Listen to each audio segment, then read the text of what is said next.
अस्सलाम वालेकुम। कभी सोचा है कि कुछ लोग माली तौर पर हमेशा आगे क्यों निकल जाते हैं?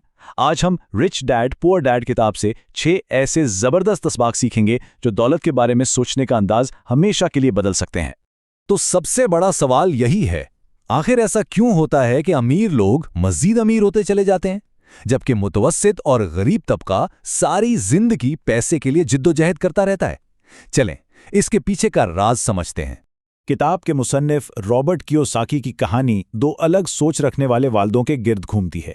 एक उनके अपने वालिद थे, जिन्हें वो पुअर डैड कहते हैं। वो बहुत पढ़े लिखे थे, लेकिन हमेशा पैसों की तंगी में रहे। दूसरे थे उनके दोस्त के वालिद, यानी रिच डैड, जो ज्यादा पढ़े लिखे तो नहीं थे, लेकिन उन्होंने एक बहुत बड़ी कारोबारी सल्तनत खड़ी की। उन दोनों की सोच में जमीन आसमान का फर्क था। पुअर डैड कहते थे, खूब पढ़ो ताकि किसी अच्छी कंपनी में नौकरी कर सको, जबकि रिच डैड का कहना था, खूब पढ़ो ताकि एक अच्छी कंपनी खरीद सको। देखें, एक सोच नौकर बनाती है और दूसरी मालिक। और यही दो बिल्कुल मुख्तलिफ सोचें हैं जो किसी की भी माली जिंदगी की बुनियाद रखती हैं।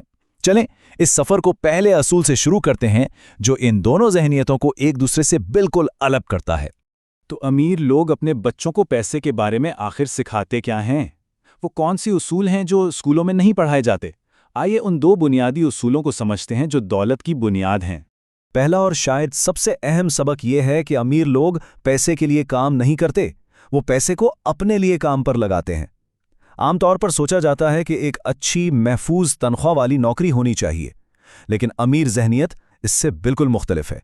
वो ऐसे सिस्टम या ऐसी मशीनें बनाते हैं जो उनके लिए पैसा कमाती रहें, यहां तक कि जब वो सो रहे हों।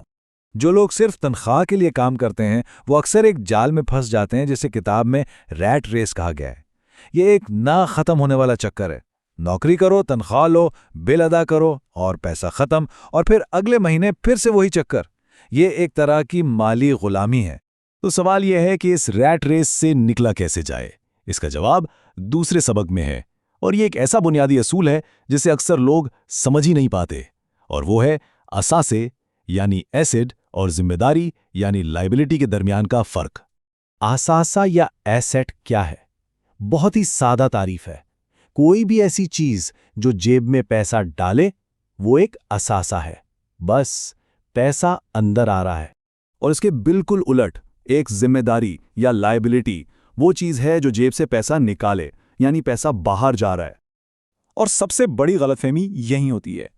लोग अपनी पूरी जिंदगी ऐसी जिम्मेदारियां खरीदते रहते हैं जिन्हें वो अपने असासा समझते हैं। मिसाल के तौर पर अमीर लोग असासे बनाते हैं, जैसे किराए पर दी जाने वाली जायदादें, स्टॉक्स या अपना कारोबार, जबकि मुतवस्सित तबका अक्सर महंगी गाड़ियां, क्रेडिट कार्ड का कर्ज या एक बड़ा घर खरीदता है, जो हर महीने कर्ज और दूसरे अखराजात की वजह से जेब से पैसा निकालता रहता है। तो वो घर एक जिम्मेदारी बन जाता है, असासा नहीं। ठीक है, तो जब असासे और जिम्मेदारी का फर्क समझ में आ गया, तो अगला कदम क्या है? अब बात करते हैं उन अमली हिकमत अमलियों की जिनके जरिए अमीर लोग अपनी माली सल्तनत बनाते हैं। तीसरा सबक है, अपने कारोबार पर ध्यान दें। इसका मतलब ये नहीं कि अपनी नौकरी छोड़ दें। देखें, किसी की नौकरी उसका पेशा है, लेकिन उसका असल कारोबार उसके असासों का कॉलम है। तो अपनी तनख्वाह से अपने खर्चे चलाएं, लेकिन साथ साथ ऐसे असासे भी खरीदते रहें जो मजीद पैसा बनाएं। इसकी सबसे बेहतरीन मिसाल मैकडॉनल्ड्स के बानी रे क्रॉक्स के इस मशहूर जुमले से मिलती है। वो कहते थे, मेरा कारोबार हैमबर्गर बेचना नहीं है, मेरा कारोबार रियल एस्टेट है।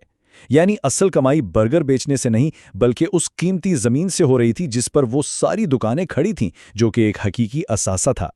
चौथा सबक है इस बारे में कि अमीर लोग अपने सबसे बड़े खर्च यानी टैक्स को कानूनी तौर पर कैसे कम करते हैं।